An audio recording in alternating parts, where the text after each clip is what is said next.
And so very, very similar though, I think this is a really, foundational element. I think similar to Kareem, I have 4 honorable mentions.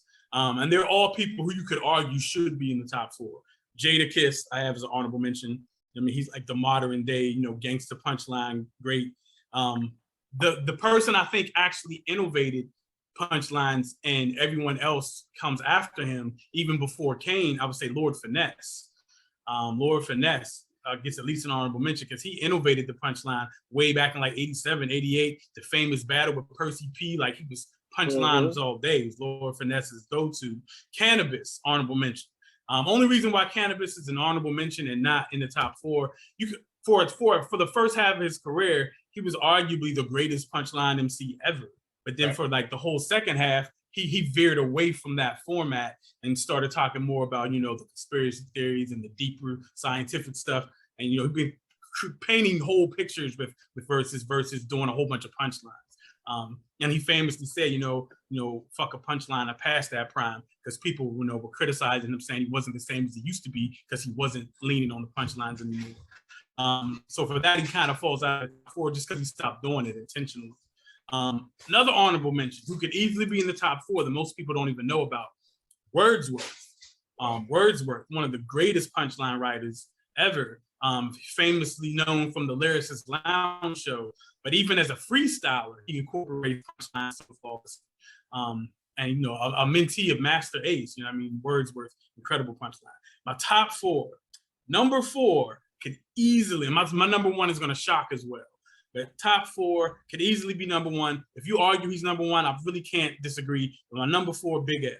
Like he just changed hip hop history with his approach to MCing and how he used the punchline as like his finishing move and his opening move simultaneously. Big L, extraordinary. My number 3, I almost put him number 1 too. Chino XL. Chino XL was devouring ciphers. Like he would go on the Wake Up Show. He wouldn't even have like albums coming out. They just bring him on the freestyle because they knew he was going to say some mind-boggling punchlines. Chino XL, yo, the way he just attacks Tupac, just like with reckless abandon. Like his punchlines were fearless. Number 3, almost had him number 1. I had him number 1 until the last second. You almost had everybody number 1. God damn it! My top 4 are all number 1s, arguably. I can't argue. Some literally. So my number 2, and no one mentioned him. And I think he's the greatest writer in hip hop in terms of incorporating punchlines into the flow of his verse. And that's Razkaz. Razkaz, like punchlines for years, still one of the nicest to this day, and doesn't just rely on the punchlines as his setups and his finishers, but he smoothly incorporates them into songs, into verses. Like they happen, but they're in the flow of his flow. Razkaz, arguably could be the best, but number 1. And still, I would say the greatest punchline MC of all time, KRS-One. What the fuck? What? KRS-One. Because KRS-One is a lot of things, but the greatest punchline. Listen, that's like a Lloyd. That's that Lloyd Banks shit. The Blastmaster, Chris Parker, he's going to use the punchline to destroy you every time. Some people use punchlines to be effective, to be impressive. Chris takes the punchline and drops it on you like an atom bomb. Like, and it happens like within the aspect of a song, he's going to have at least 5 ones that are good enough to be someone's quotable of their whole album in one song.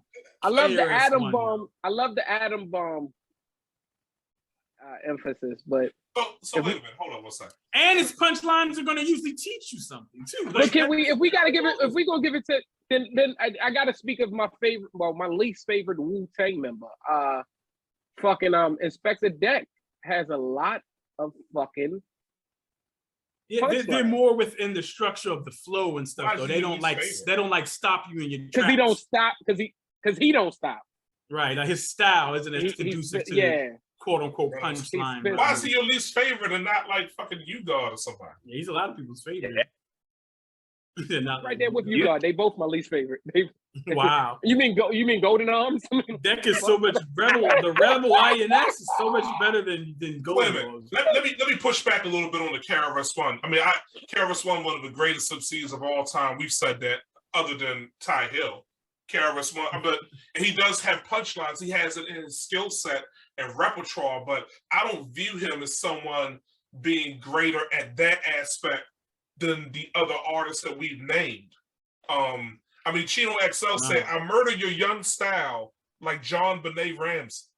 Just ignorant. Listen though, I think this is what made me think about Chris though, is that there's an infamous Wake Up Show cipher with both Chris and Chino XL. Chino XL goes first. I think Black Thought is there, a bunch of dope ass motherfuckers. Chino XL goes right before KRS-One, and he decimates it. He destroys it.